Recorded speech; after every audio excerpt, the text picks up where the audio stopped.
Welcome everybody to UC San Diego Oceanids Sounding Board. My name's Judy Vauquier, and my co-host is Nigella Hilgarth.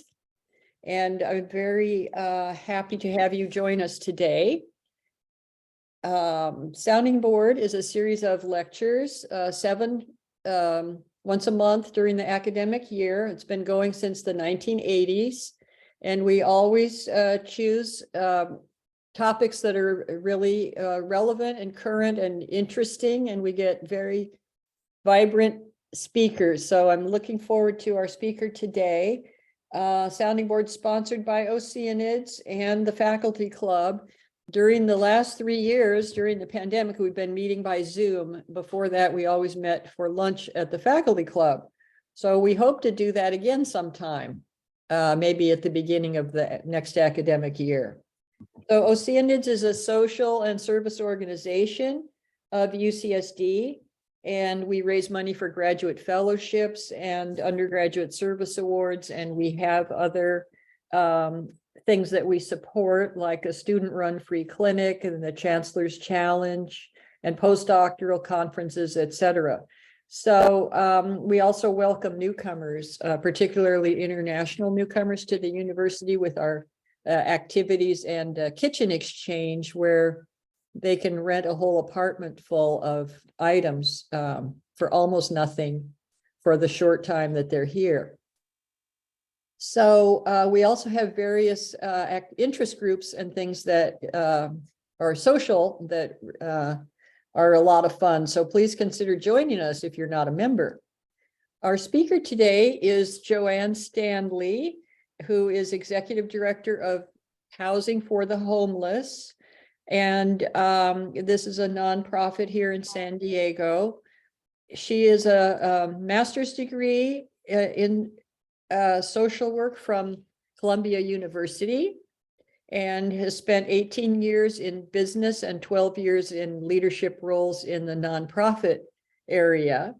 And I'm very excited that she's going to speak to us about homelessness in San Diego and what her nonprofit is actively involved doing to alleviate the problem of homelessness. So I'll turn it over to you, and you just housekeeping, you can put things in the chat, questions, or since you'll be muted while she's talking, that would be one way, or else I think reserving your question until the end is probably the easiest, since I'm going to have a hard time calling on you and unmuting you, etc. So there'll be plenty of time for questions at the end.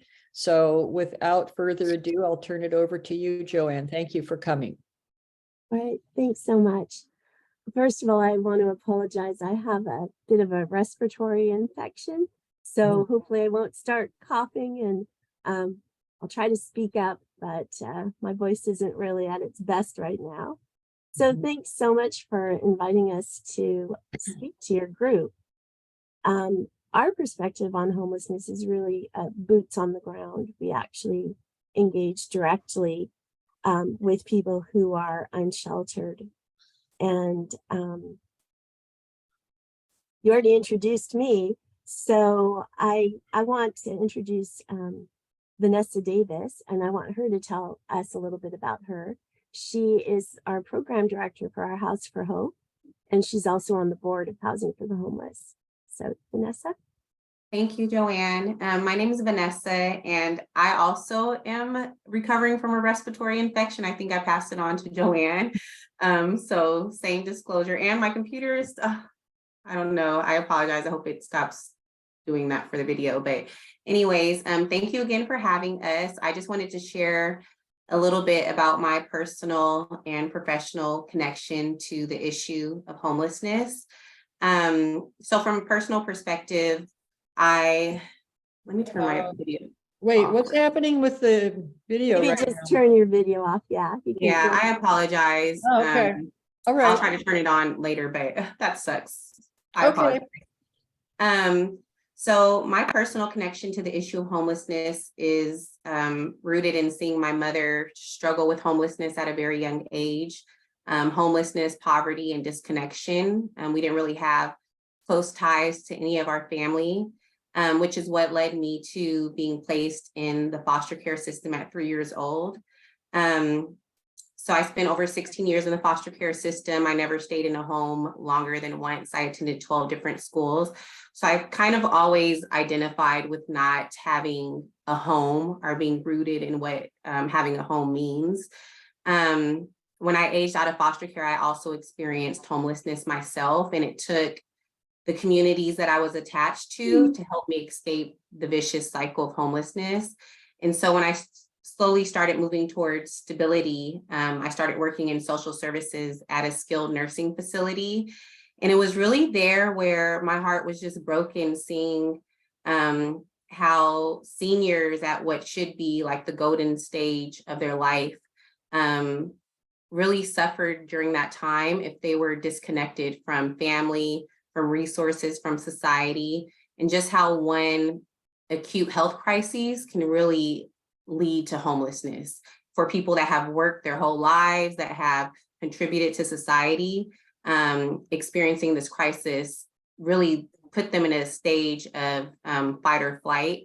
And so that's what drives my passion for this work, and what particularly drives my passion for working with housing for the homeless. And Joanne will speak more of this, but it really is a community approach to addressing this huge issue that our community is facing. It takes community members getting involved. And so I'm grateful to be here today. I'm grateful to hear from you and what your passion is for this issue, or maybe, you know, where you stand at. But thank you for having us, and I'll turn it back over to Joanne. So, and Vanessa talked about her connection to the work. For me, I remember the first time I saw someone dig in the trash can for food. It was about 40 years ago. And it was shocking then. You know, it was just something that was unheard of. And I remember just the absolute sense of dread. And I'm doing this work now because somehow we've normalized that. You know, in the last few decades, we've ended up, it doesn't faze us. It doesn't faze me anymore. And I think we're better than that. And so, you know, I feel like we really need to personally take responsibility, each one of us in one way or another, to help change this. So I'm going to share my screen now. We have a little PowerPoint to kind of guide us along, if that's okay. There we are. So this is our core group of women that work together on this issue. And there it is. So basically, we're a small group. You know, we're a nonprofit, 501c3, and we came together because we have a common sense of commitment and responsibility to our community. We focus on the most vulnerable of the unsheltered population. So we focus on medically fragile older adults and single parent families with young children. They're kind of at the opposite ends of the spectrum age-wise, but they are the most vulnerable people on our streets. And so, you know, this is really, it's become such a challenging topic to talk about, partially because it's become so politicized, right? So, you know, and our political climate's so polarized. So what I've observed is that we end up taking really complex issues like homelessness, and we try to, you know, this reductionist thinking, black or white, people are good or bad. And, you know, I think we understand that that's pretty misleading. It's a very complex issue. There's not very much in, you know, the human sphere that is black or white. There's a lot of gray there. So I'm not going to assume, we're not going to assume this is a new topic for any of us. And I'm guessing we all have our ideas and opinions. And I'm just hoping that our talk today might inspire us to look at some of the things we believe or know and reflect on whether they're founded on fact or if they're founded on this kind of prevailing false narrative that a lot of our elected officials, both sides of, you know, both parties and even the news kind of promote. So I'm hoping we can work, dispel some of the myths that that we've come to believe. So this next slide, I'm going to just give you a trigger warning. There's some, not very comfortable images. So oftentimes this issue is framed, as a political issue, but we feel like it's actually a community issue. And we feel like the way we deal with the most vulnerable among us basically defines us as a society. And, I look around and I wonder, how did we get here?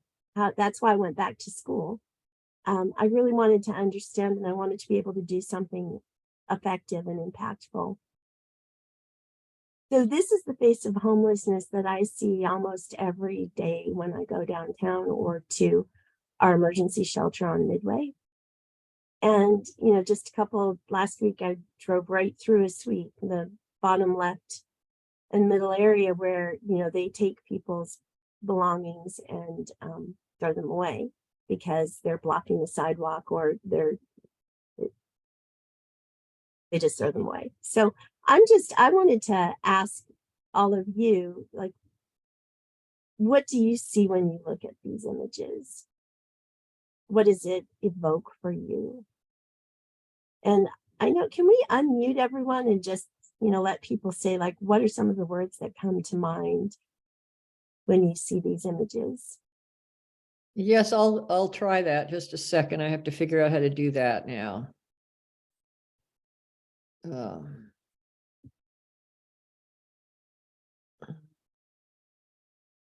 do I do that? We can just unmute ourselves. Yeah, right. Yeah. Of course you Okay, can. great.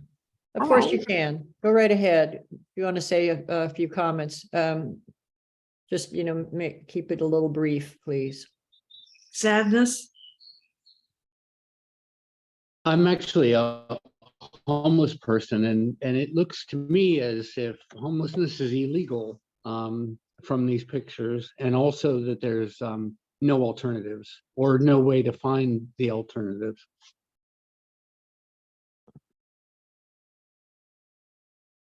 Yeah, I mean, unfortunately, I can see when I see these images, I see, two completely different things. I see a mess being cleaned up because, especially those images over to the left near the bottom, because all of us want a safe, healthy neighborhood. But I also see sometimes what are the last vestiges of a person's life being tossed away.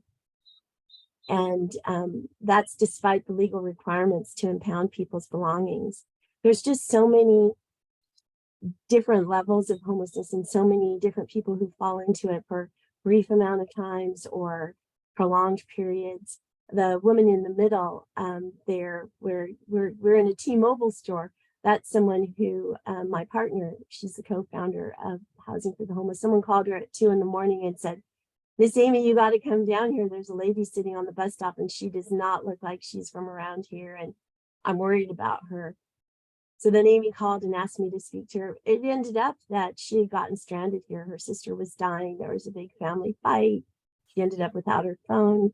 She ended up in the emergency room and they exited her at 2 a.m. and she was sitting on the bus stop and didn't know what to do. And she was a senior and she was experiencing some cognitive impairment. And because our organization is small and unencumbered by a lot of rules, I was able to help her get a new phone. They were able to, looks like somebody fell out, was able to get her a new phone so they restored her contacts. So she was able to call her daughter. And then we were able to get her a hotel room for one night and put her on a plane the next day. Other agencies and, the social worker at the hospital, they weren't able to help her in that way. So that's why, we are very focused on doing things in a very personalized kind of individual way. So Joanne, you didn't get much feedback from us, but just so that you know, there's a couple of other things in the chat. One in response to your question, one, the way they're feeling, it says sadness and guilty of being too wealthy. And another one said sadness, tragedy, desperation, and sickness. So I think we're all seeing that. I think it's a very sad situation. And just to add, I went down to one of my favorite nurseries yesterday, which is on Sports Arena Boulevard, and I saw a sweep in action. I think it was the end of a sweep all along Sports Arena Boulevard. I've counted 20 or 30 homeless encampments there before, and it was down to 1 or 2. But there was a lot of trash around, and there were people there from Urban Core. You might be able to tell us what that is. And it looked just like all these pictures. It was very, very sad. Yeah, and the thing is, it's also perspective anyway. So obviously this is all my perspective. And I understand that there's just as many other perspectives that are valid that are not mine.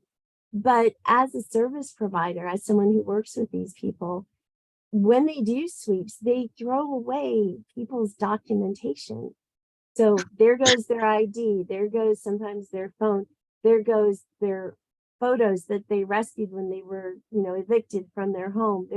So there goes basically their house, which is their tent and their clothing, and all that has to be replaced. So it's this real kind of ridiculous cycle where, hundreds of thousands of dollars get wasted. I 100% believe that there should be services to collect trash and bathrooms and all that. But I don't agree with this just breaking the law and not impounding people's belongings, which is what the law requires, and just throwing them directly into the trash can and crushing them right in front of people. One of the things that comes up is people say, well, why can't they figure out how to do something different, how to get off the streets? And I think that, you're all kind of with a university background, so you understand that once someone gets into a state of fight, flight, or freeze, they really don't have access to their prefrontal cortex because they're ready to run away from that saber-toothed tiger. And so things that seem, that's the place where we regulate our, behavior and our emotions and cognition. So our decision-making skills go out the window once you're on the streets and you don't know where you're going to get your next food. You don't even know where you're going to go to the bathroom, and you definitely don't know where you're going to sleep. So with that context of these people who were in crisis and who are having trouble, doing anything but surviving, September 2022, our Board of Supervisors declared homelessness as a public health crisis. So I think that was actually wonderful. And then February 2023, the San Diego City Council, they unanimously declared that we have a shelter crisis. But, so this is where the prevailing narratives come in. March 31st of this year, one of the council members announced that they're going to bring an ordinance for vote this month in April that's going to ban tents and any kind of encampments. And Todd Gloria said, they can't say no to leaving the sidewalk, or they prefer to be on the street so that they don't want services. And this is this narrative that people don't want services that is absolutely untrue. And I can just show you with this next slide. The point in time count is something that's done nationally, that's required by HUD. And they counted 8,427 homeless people in San Diego County. So we only have 4,185 beds. So, but the Regional Task Force on Homelessness said that we served almost 23,000 unique homeless people in 2020, from October 2021 to September 2022. So you can see that this point in time, this official count is almost 1/3 of what the population that's actually being served and put through this system. And there are a lot more people who are homeless who are out on the streets that don't get served by this system. So, the minimum count for that year is 23,000. And we're telling ourselves there are only 8,400 and we only have 4,185 shelter beds. So when the mayor says, you're going to have to accept services, or, we don't know what the consequences are. What services? Where are they supposed to go? That's the question we ask. And that's coming from trying to get people into shelters almost every day and seeing that sometimes they have to wait weeks and weeks and weeks at a time. So we can see from these numbers, the system's completely inadequate. And, the numbers are even worse for treatment programs. But one of the most important things I think for us to remember is that this current situation, it's not the fault of the current people who are in power. This has been 50 years in the making. We've had myopic decision making, like I said, from both parties. It's a very complex issue. And so when people try to say, well, if we just do this one thing, if we just get people off the sidewalks and arrest them, or whatever it is they're planning to do with them, it'll be solved. It's not only naive, it's just really, it's untruthful. So another point is that the fastest growing segment of homelessness, the homeless population, is older adults. Many of these people have worked their entire lives. And the majority of our shelter beds are congregate shelters. So that means you're in bunk beds with a bunch of strangers. And, our older adults are uniquely unsuited to congregate shelters. Some of them can't even get in because they struggle with activities of daily life, like toileting, showering. They struggle with incontinence. So they're not even allowed in the shelter. And if you're 55 or over, you can only go in a bottom bunk. So wait for weeks, sometimes months, for a bottom bunk in a congregate shelter to come available. And then on top of that, they're very vulnerable. They're not street savvy. As I said, a lot of these people work their entire lives. Their Social Security is not enough for them to stay housed. And so people steal from them. They steal their medications. A lot of them are on medications that get stolen and resold. And then also a lot of them are kind of old school. So when they get their money each month, Social Security, they go get the cash out, and then they're vulnerable to being robbed. So just going on to our situation in San Diego and why, despite throwing a lot of money and resources at this problem, why we've been so ineffective. And again, from my perspective, I think it's because we work in silos. So hospitals are not allowed to refer to homeless shelters.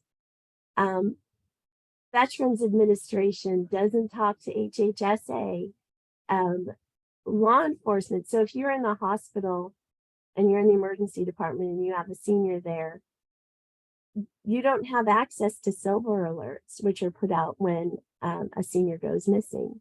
So we just have, there's one example. There's no tracking system between these silos. So this is really important with people who are really high users of services. So someone who one of our volunteers, Janice, actually sat in the middle of the street downtown with her for half a day.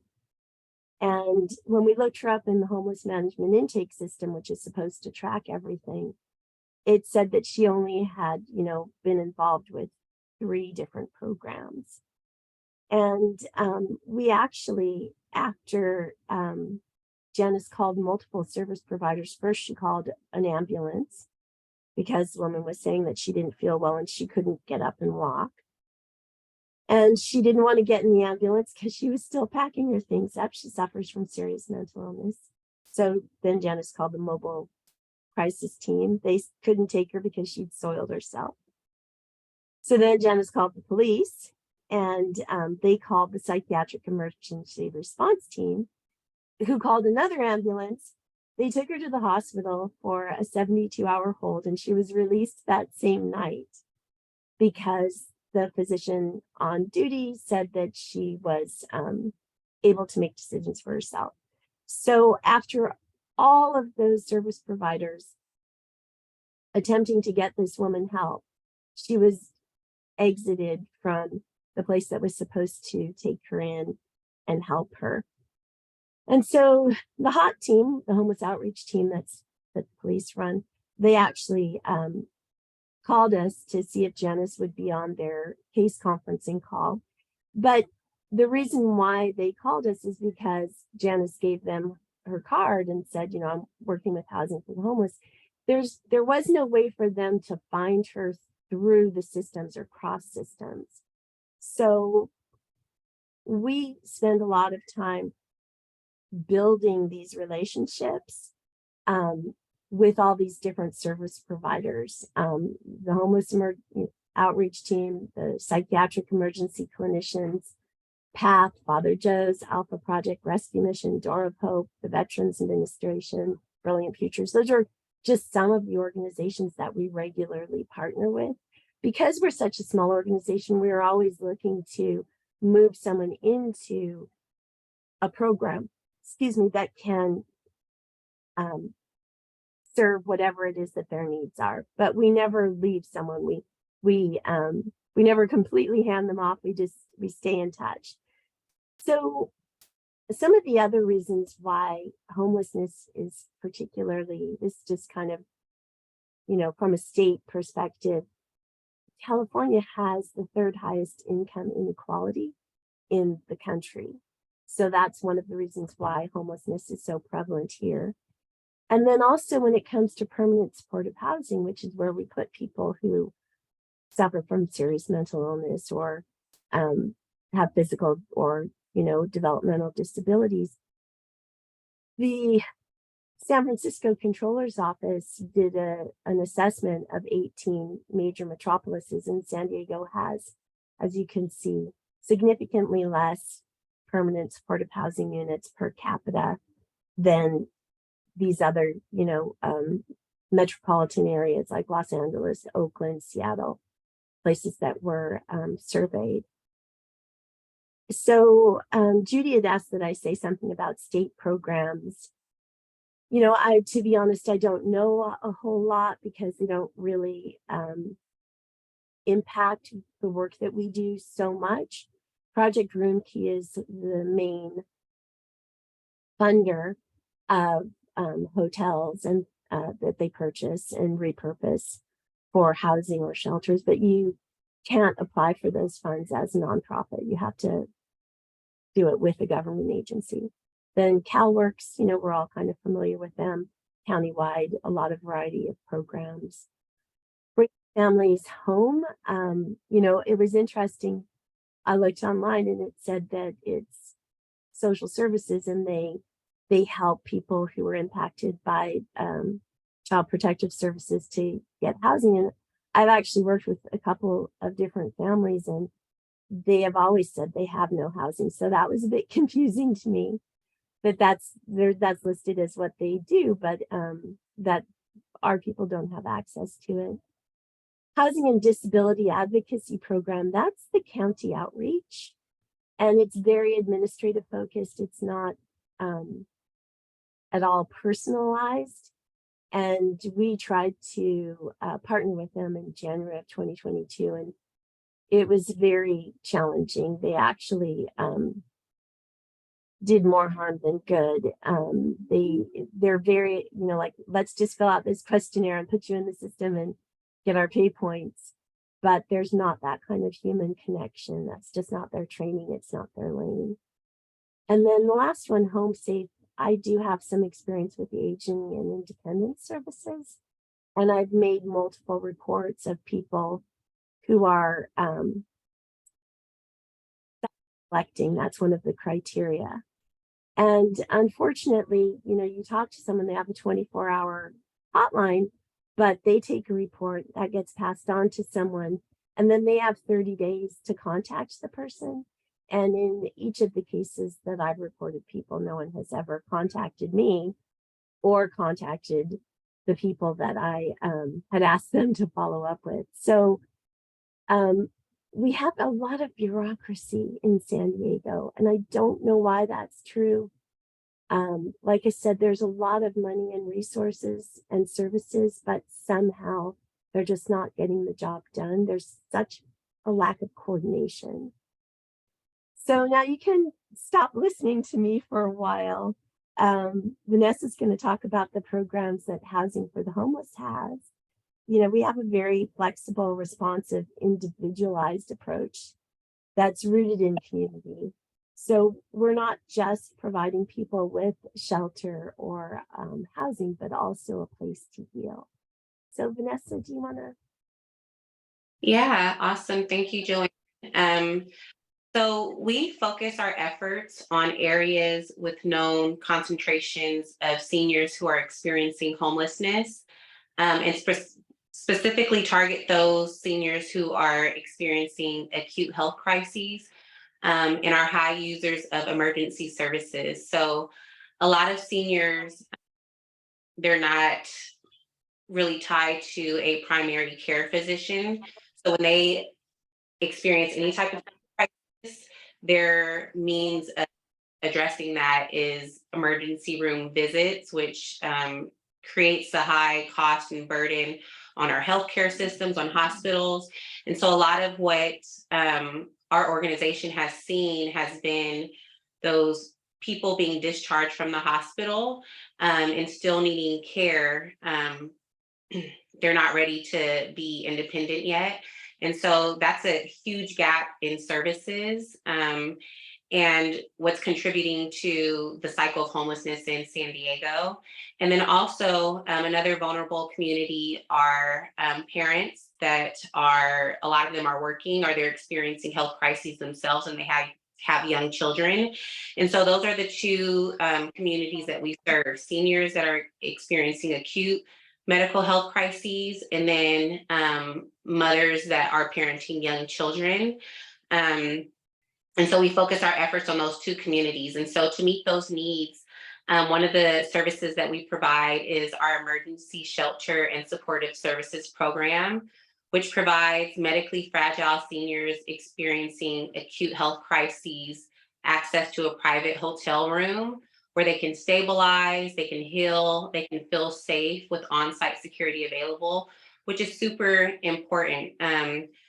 And having a private space is really important for seniors that are experiencing health crises because a lot of them need access to a private bathroom, which is a very big need that we have, which is often not met by the shelters that are provided for seniors. And so what we provide at the hotel that we have is access to an on-site case manager, a housing navigator who provides individualized one-on-one support that connects seniors to their support network of family and friends. And like Joanne was saying in the beginning with the woman that she was working with at the T-Mobile store, a lot of times it is just taking the time to get to know a person's story and understand what connections they already have to family and helping them reconnect with that family, which can sometimes be a difficult process for those that are working within these bureaucratic systems. Because they're really tied to the processes of the organization that they work for. And so sometimes that creative, responsive, flexible thinking that's needed to address these issues is really not possible. And so we step in and we fill that gap with connecting people to their family, connecting them to permanent housing and existing services.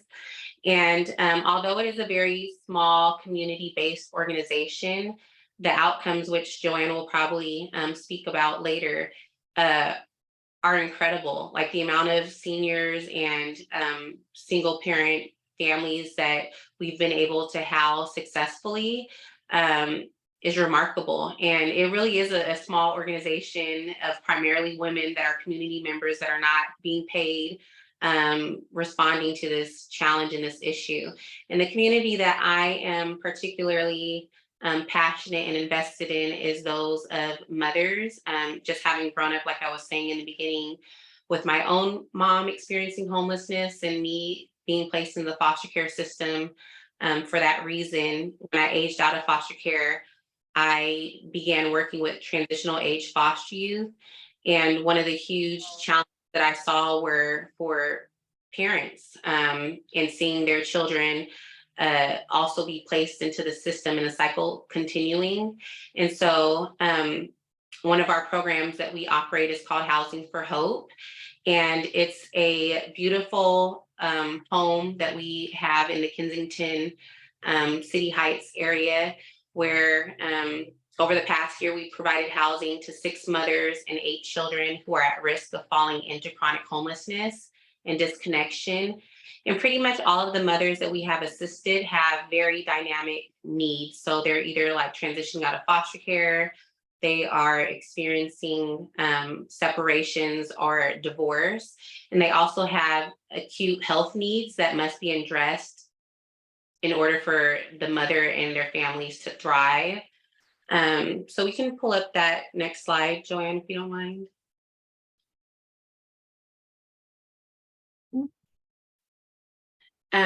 So I just want to talk a little bit about shared housing, because it is a very innovative approach for addressing the homelessness crisis in San Diego, and it needs to become more accepted and more well known, because in the past few years, the cost of living in San Diego, sorry, I feel a cough coming on, I apologize, hold on.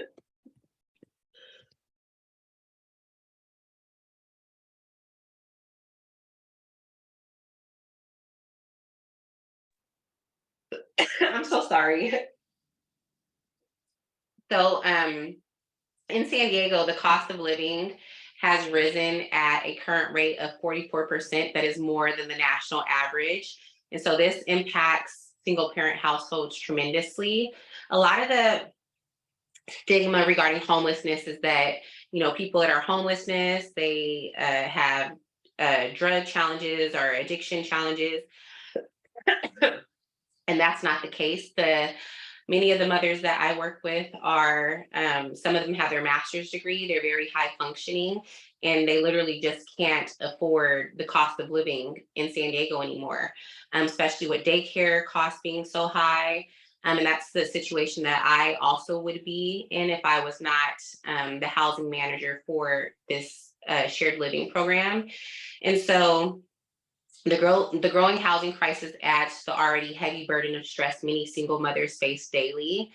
And many are navigating raising children alone in environments that have become overwhelmed with community violence, homelessness, and substance abuse, as well as lacking access to green space or nutritious food or great schools for their children. And so for many mothers that have tried like finding roommates through the traditional route, a lot of times what we hear is that most roommates are uncomfortable living with someone that has kids, and many services that are provided don't meet the multifaceted dynamic needs of single mothers or support them in escaping the vicious cycle of poverty. And so the Housing for the Hope service is really a community approach. It's a sisterhood that reinforces self-determination and vision for a better life. And it's super important because a lot of the mothers that we have one mom that's staying here, she's having acute health crises where she's back and forth in the hospital. And we're able to step in and help with groceries, with taking care of her young child. And in any other situation, her child would have probably been placed in foster care because she doesn't have the means to care for the child. And these aren't things that are necessarily usually addressed by systems or programs. It really takes a community approach to address these dynamic needs. So those are our 2 programs, the emergency shelter that we offer, and the shared housing that we offer. And then, as Joanne was saying, also the advocacy that we offer. And I just wanted to speak a little bit about that, the outreach and advocacy. Sometimes that looks like being in the hospital room with seniors and advocating for them and their needs, and being that middle person between them and their healthcare providers, because we've really taken the time to get to know their story. And one of the people that we work with is Amy, and she's out on the street during the evening time, early morning hours when there's no services available really for those that are homeless. And she's seen firsthand the hospitals discharging patients onto the street, still in their hospital gowns. Many of them she's built relationships with have passed away on the streets because they weren't ready to be discharged yet. And so it's being a witness to those issues and helping other people understand that that is what's happening. And then, as Joanne was saying, another service that we provide is family reunification, which can be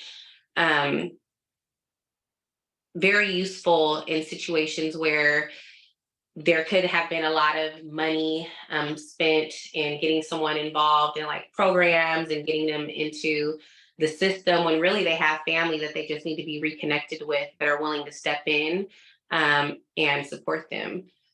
So Yeah, I would say about the family reunification, a lot of times what we find is that people come to San Diego because they need a new start. And sometimes they come because they have a job offer and they fall on into the streets. And over half our referrals in the month of March, we accomplished 15 family reunifications, and everyone went out of state. And over half of those were referred to us by the police, because the police see people just as they're falling into the streets. And oftentimes what they say to us is, this person's going to get eaten alive. They are not, you need to help us with, I don't want to take them to a shelter. They need to, they're saying that they're willing to go home. Here's, their mom's phone number. Here's their uncle's phone number. Here's their kid's phone number. Can you help? Because it's just, there really isn't any other program doing that right now so swiftly. Like, we can turn it around sometimes in one day and get someone on a bus. It's always a warm handoff. We don't just give someone a bus ticket to get them off the streets. We talk to the people on the other end and, like, here's their ticket. Are you going to pick them up? What's the plan when they get there? We had one gentleman who had called emergency services 49 times since January of this year. And we had one of the PERT clinicians say, every time he calls, he says he's suicidal. And so we have to take him in. Can you help? He says he wants to go home. So I ended up helping him to kind of visualize what he was going to do when he got back. And he immediately, I called him, like, every time when you go across country on a bus, I don't know if you're familiar with it, you have multiple stops. So we had 4 stops. So I was really concerned. So I would call him, like, are you on the bus? How's it going? How are you? And he was sending me pictures of the flowers in the desert. And when he hit Cleveland, Ohio, within a few hours, his friends had gotten him into a sober living program, and he was so happy. And, he hadn't called emergency services even once in a week, which was a record for him. And he checks in with me every day. He's like, I'm still doing really good. Like, he himself is kind of surprised at how well he's doing. So that's just an important program. And, as a small organization, we need funding because we don't qualify for a lot of the government programs. Joanne, can I ask a question Sure. about that? You mentioned a couple times the police contact you. Do they, is there some kind of a connection you have with the police so they know to call you? How does Amy, that work? it's primarily Amy and Janice and Linda that are mostly the ones on the streets. They actually give out their personal cell phone number. And so one of the police officers does double duty as a PERT clinician, psychiatric emergency response team, and MCRT. And so she calls Amy's cell phone.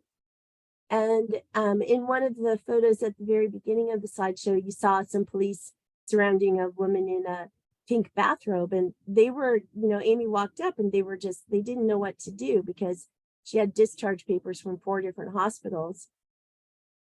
And, they obviously weren't going to take her to jail.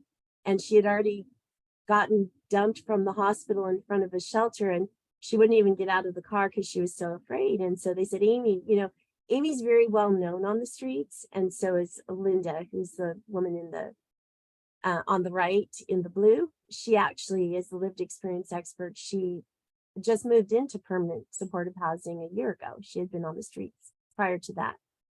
So it's personal connections. Again, they're not calling our office, they're actually calling Amy and saying, can you help with this person? And then, you know, a lot of times Amy will call me and say, okay, here's the information, can you take care of it? I'm not so much boots on the ground. I do a lot of the background, you know, the actual administrative stuff that holds it together and, you know, helps get people the services that they need. So this is just last slide. We held a press conference on March 22nd. And it was about the ongoing issue of patient dumping that's happening despite the fact that Senate Bill 1152, which was passed in 2018 and went into effect January 2019, really lays out some guidelines for making this not possible, you know, like it's not supposed to happen, it's against the law. But unfortunately, we didn't call the press conference to demonize hospitals. Unfortunately, hospitals don't have anywhere to send people. So a lot of them end up getting discharged, and they might be given a bus pass. Every once in a while, they'll get an Uber ride or a taxi ride, and they get dumped in front of the homeless resource center downtown, which is not open. It's only open from 8 to 5 Monday through Wednesday, and then 8 to 2 on Thursday, Friday, Saturday, something like that. They're not even full hours that it's open, and it's, you know, they'll drop them off their hospital gown and booties at, you know, 3 or 4 in the morning downtown on Imperial Avenue, which is a very, very rough part of town. And a lot of times people are disoriented and they really don't know what to do with themselves. So I guess this is kind of a time for concluding remarks. I don't know how much time we have, but I think we're getting to the end of it, and we want to leave time for questions. So Vanessa, did you want to have some concluding remarks, and then I'll close it up? Just thank you all again for this time. Joanne and I were talking about this issue and just the value of community. And Joanne had mentioned, and it kind of stuck with me, that I wanted to share with you guys about community can't be made from nothing. And that really resonated with me just because I grew up in foster care, and I really aged out of foster care. The only community that I had was my church community, which are the people that stepped in and helped provide a safety net for me outside of the system. And so being able to speak to existing communities like you today is super valuable and super impactful. And this organization really, honestly, at its root is probably about like 4 dedicated volunteers that are community members of San Diego County that have stepped up, because we don't want to see this issue continue to perpetuate and grow in our society. And so, yeah, I just thank you guys for this time and for listening to the work that we do. A lot of times conversations about homelessness can rely on debate, and we can retreat into cynicism. So approaching this issue with curiosity and an open mind is super valuable and helpful. And I've been reading the comments in the chat box, and so I just wanted to honor you that have been commenting. And thank you for your time today. Thanks, Vanessa. So, you know, I hate to close this on a kind of a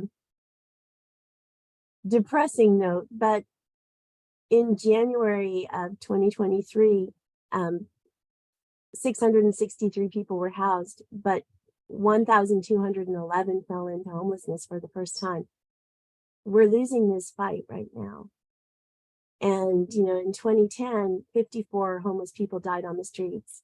In 2022, and this number is still being collected, 572 people died homeless on the streets. So that's a tenfold increase. So this isn't something that's going away. This isn't something that we can arrest our way out of. And I think that communities need to really we need to look at ourselves and say, is this who we are? Is this acceptable to us? Is this okay? And if it's not, then there's something everyone can do, even just counteracting these prevailing narratives that people are choosing not to go into shelters and, choosing this lifestyle and, just being ambassadors of truth is huge, a really huge and impactful thing that everyone can do. So just in case anyone wants to support this effort to have the state government look at SB 2022, I'm gonna just show you, we have on our website, if you go to housing, the number 4, thehomeless.org, you'll see that this gray bar where you can, click on that and take action, and shows you how to find who your representative is, and it gives you a template for a letter that you could send. And that's just one way that you can get involved, to require that the Health and Human Services committees in both the Assembly and Senate review this bill and tighten it up and make everyone accountable, the mayors, the city council, the board of supervisors, and the service providers, and the regional task force on homelessness and the continuum of care, not just hospitals responsible, because we understand hospitals cannot become our de facto homeless shelters. So I'd just like to open it up for questions if anyone has any questions. Yeah. Yes, I'm sure there's going to be a lot of questions. Would anyone like to unmute themselves and ask Joanne? First, Joanne and Vanessa, I'd like to thank you both for the talks today. And I still have a lot of questions about this issue. But thank you for your enlightenment today, and also for your guest, Tim Houston, who's been commenting in the chat, who is has a lot of very interesting things to say. Make sure everyone looks at the chat, because I don't think that's available in the recording. I'm not sure.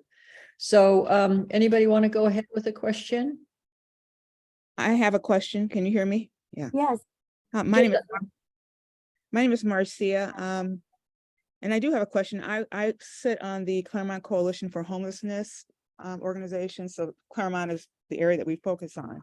But one of my concerns continually is that there are several organizations that are working on homelessness in our city, in our county, and in the state. But I want to know, is there a statewide organization that perhaps has representatives from different counties that comes together and discusses the various issues, and then therefore we can go back and maybe address the uniqueness of the respective communities at all? I mean, I guess one of my frustrations, as I even sit on my organization's board, is that we come up with a lot of ideas and action items, and we do a lot of things, and we connect with various organizations.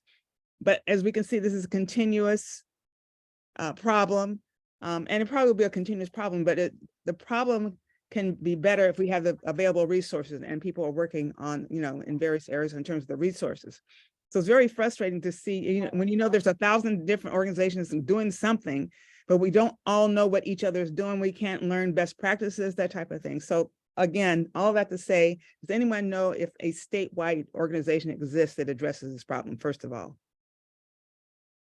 So I'll answer that. I don't know of a statewide organization. I do know that the mayors, there's a group of mayors that all come together and they talk and they supposedly come up with all these great plans. But, there's actually an organization that has a campaign called Built for Zero. And there are cities that are approaching statistical zero homelessness.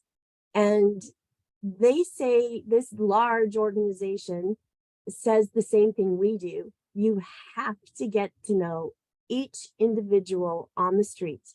You have to learn their story. You have to care about them. And you have to help them through this very challenging process of recovering their lives. And in each of the communities that is approaching zero statistical homelessness, there has been very strong leadership in local government. And to be completely honest, I don't see any leadership. I see people who ran on the idea of solving homelessness and decriminalizing it, and then ending up actually implementing more draconian measures than their predecessor, as far as taking people's things and making it impossible for them to move forward. Okay. Did you get any feedback after your press conference? I know that I read about the press conference I think it was in the Union Tribune the next day. They had a very good article. Well, what else did you accomplish by doing that? I thought it was a good article from not knowing anything about what it was. I wondered if you could comment on that. So we have meetings coming up next week with a representative from Catherine Blank. She's our Senate representative for my district. I'm sorry, I don't remember her name. Dr. Akila Weber reached out to us. We're going to be meeting with her next week. Scott Peters' office reached out, and we'll be meeting with them. We have not heard from the representatives of the Health and Human Services Committee other than to confirm that they received our letters. So we'll be reaching back out to them to try and get meetings and try and kind of move this issue forward. We do have proposals. So for example, the Homeless Resource Center could be open 24/7 and hospitals could send people there. And so SB 1152 requires that people be given weather appropriate clothing, a meal, a discharge plan that they can actually do, and connection to whoever it is in their medical chart so none of those things are really happening. One of the people who died, we did our press conference on the 6-month anniversary of the death of a friend. He died on the bus right next to the bus stop, right on Washington. And he had been discharged from 2 different hospitals within 12 hours of his death. He was experiencing heart failure. And his daughter was on his chart. Amy was on his chart, and his mother was on his chart. And nobody called when they discharged him. And he, expired on the sidewalk. So we really need to tighten this up. We need hospitals to do what they're required by law to do, and we need them to have the services that they can refer people to. Joanne, a question for you. This is Marcia again. So in that instance, for example, it's clearly someone did not follow the law or process or whatever it is. How do we hold people? How are those individuals or institutions held accountable? I mean, we know these things are happening, but who do we report this to? I mean, because I think rather than adding more layers to things, I think we should make people accountable first. And I think as people being made accountable, then they'll start doing the right thing eventually. And accountable can take various forms, as you know, fines, et cetera, et cetera.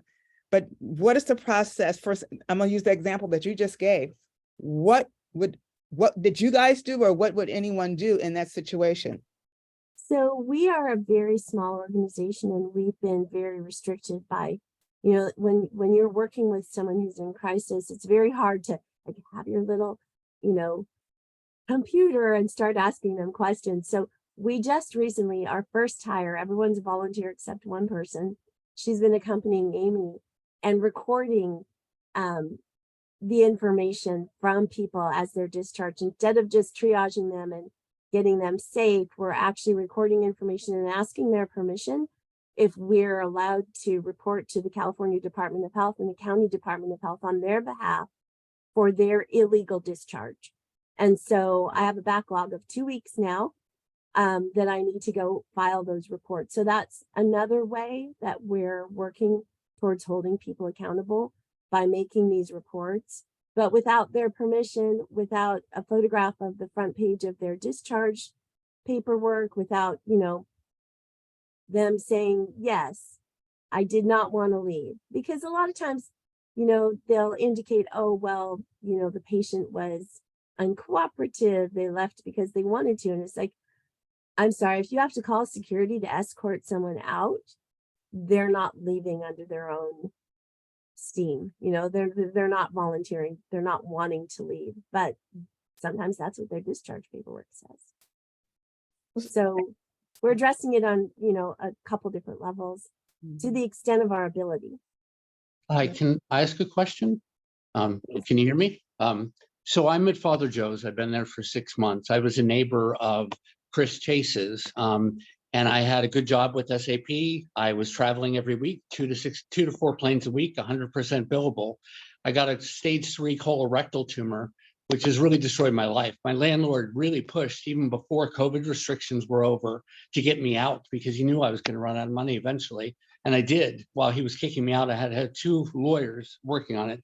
In any case, I've been at Father Joe's. I went through the Homeless Resource Center, which I call the Dehumanization Center. I want to echo a lot of things you say. Not only do the people at Father Joe's not treat individuals with dignity, they don't even make eye contact with you or listen to you until they're finished writing or even doing personal things on there. And I know they deal with a lot of stressors and whatever, but there is absolutely no accountability. They have resources and they don't tell you about them because I really don't know why. They really just don't treat you as human beings.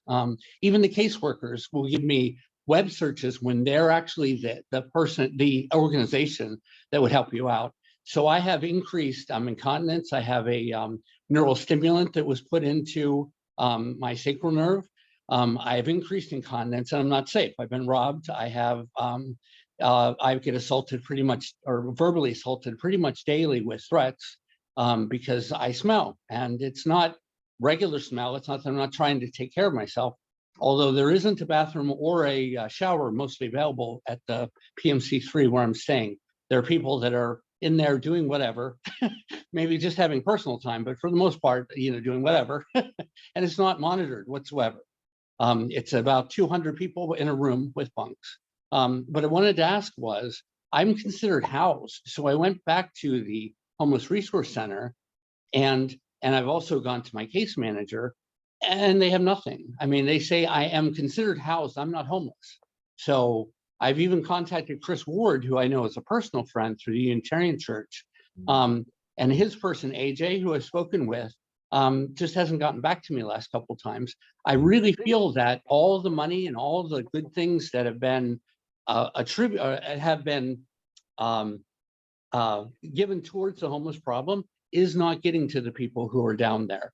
And I just think, you know, I'm a capable person that if I had internet access in my own bathroom, I could be working again, you know, but it's taken me so long. COVID made it longer, but it's taken me so long to just get some basic things, just get a doctor, just get the doctors, you know, I just came from a CT scan. I had an MRI and another CT scan.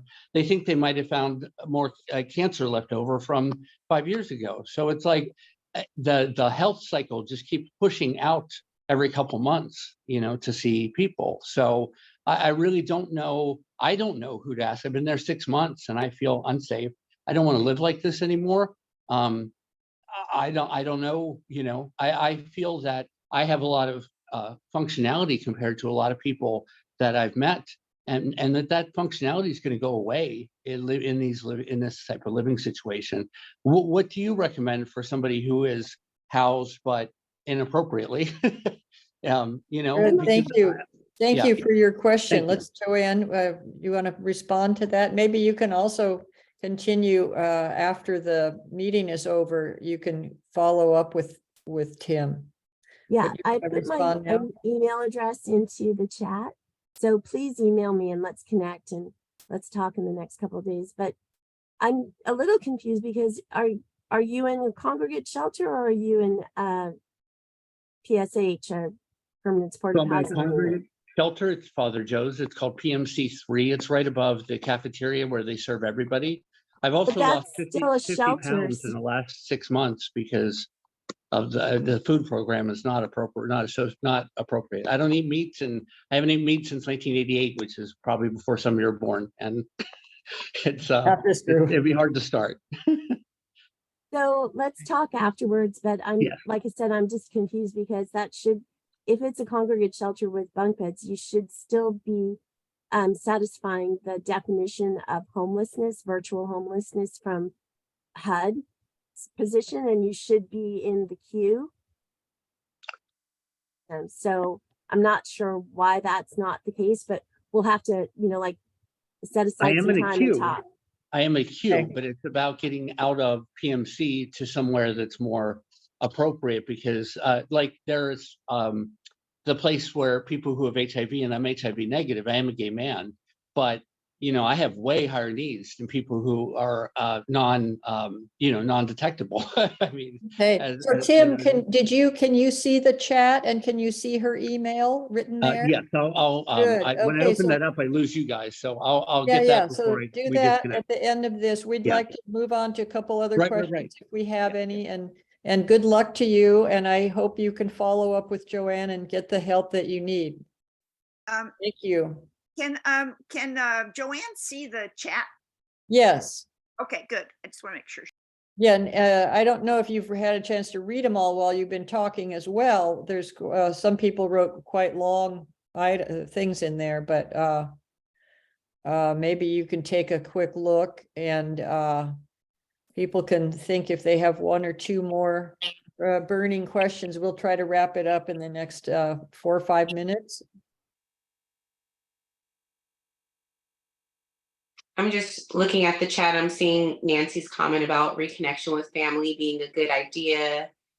But the federal government does nothing to encourage family to take in their seniors. The family has few resources to help support another person when they are barely supporting their own family. If that senior makes $4,200 a year, the family cannot even claim the senior on their income taxes as an expense. So in what state can anyone live on that amount for a year? Yeah. Yeah, I mean, we also have the fact that over the last 6 years, we've lost 100,000 assisted living beds across the country because the reimbursement rate is only $1,194 a month. And these are facilities that are supposed to be staffed 24/7 that can help with activities of daily living, toileting, showering, medication administration. And the Medi-Cal is only giving $1,194 a month. You can't even break even at that rate. And so, it's just a wicked issue, as Dr. Aaron Myers said at the La Jolla Town Council meeting. Where it's a very challenging situation that we're in. But we at Housing for the Homeless, we feel like even if it's challenging and seems almost insurmountable, we still need to do what we can, because the people that we help, even though it might be just a small number of people, actually, their lives are different for it. So if we all kind of had that attitude, I think that a lot more people could be helped. And it like Vanessa said, it's a community issue. Is this who we are? Is this who we want to be? And when are we going to stop saying, well, the government should fix it, because we are the government? And if our representatives aren't doing what we expect from them, then how can we compel them to? Well, I think I read a lot about these issues, and I'm always happy to read about a success story, where some new facility has opened up or some program has worked. And I often think that they should act as model systems for others. And it sounds like you have a working model that other people could adopt so that it could spread to more areas and more people. If there's some way that that your program could expand. Because it sounds like with the boots on the ground approach and more personalized help, it sounds like that's makes it much more successful. And then I also personally, Amy does this just naturally, but I also bring a clinical lens, to casework. So there's all the things that go along with that. So building rapport, actually like working with someone where they're at, as opposed to, what's wrong with you? Fill these papers. Why can't you fill the paperwork out? And it's like, well, maybe they have cataracts. Maybe they have learning disability. Maybe, they can't use a computer. This has been an especially challenging time for people during COVID because everything went to computers. Even doctors' appointments went to computers. And there's a segment of the population that can't use computers. They don't have access to computers, especially when the library's all closed down. So,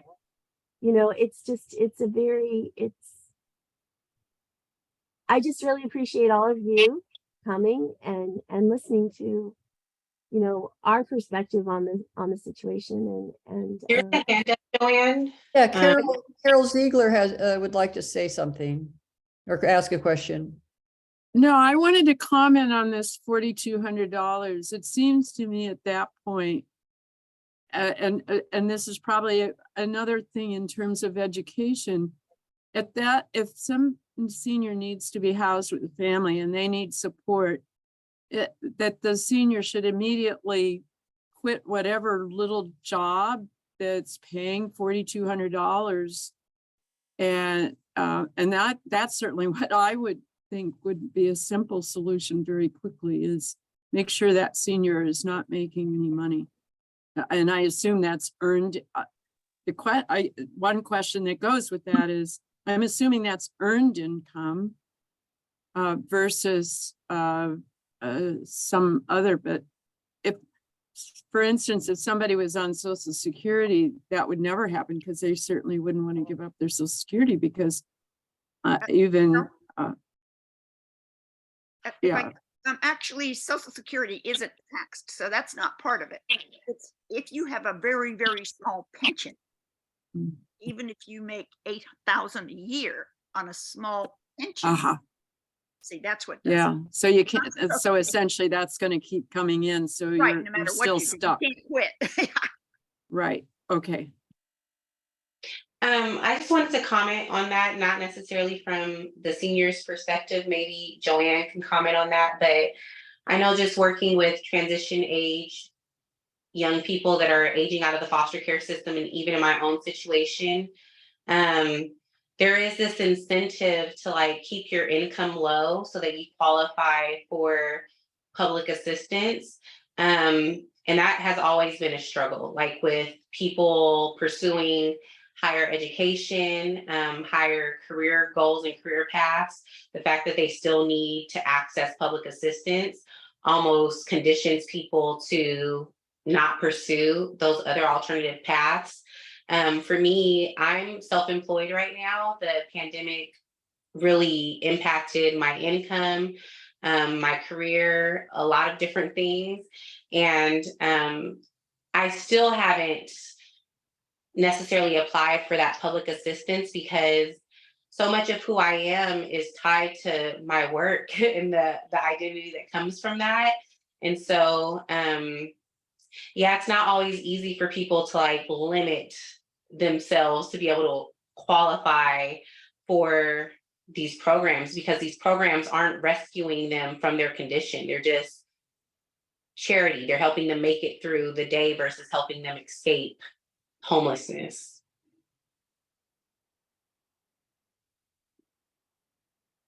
Okay, well, I think we need to stop now. We haven't solved. Judy, can I just ask a question real quick? One more, Is yeah. the recording on the Oceanids website? I was trying to answer to Tim about him wanting the recording. It will be on our YouTube channel. YouTube. Or you can go to YouTube and search for UCSD Oceanids.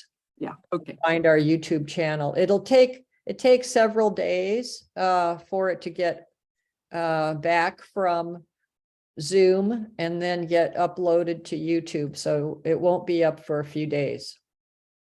So one thing I wanted to say, based on something that someone said in the chat about interfaith, there are a lot of individuals in organizations who do amazing work, and there are a lot of organizations that do amazing work. The challenge is that none of us are connected to each other in a very efficient or effective way, and we end up networking like on the streets. And that's a very, it's wonderful because I know who I can call and turn to, but it's also very inefficient. Yeah. Yeah, very much. Well, forget about the statewide option. Let's just do a citywide option. Yeah, locally seems to be working. Well, I want to thank you all for your participation today, and hopefully we can have you come back and give us a progress report, and things will be moving in the right direction. All right, thank you so So much. thank you Thanks very for having much. I'm going to stop recording now. Thank you very Okay. much, everyone. Thank Bye-bye. you. Excellent.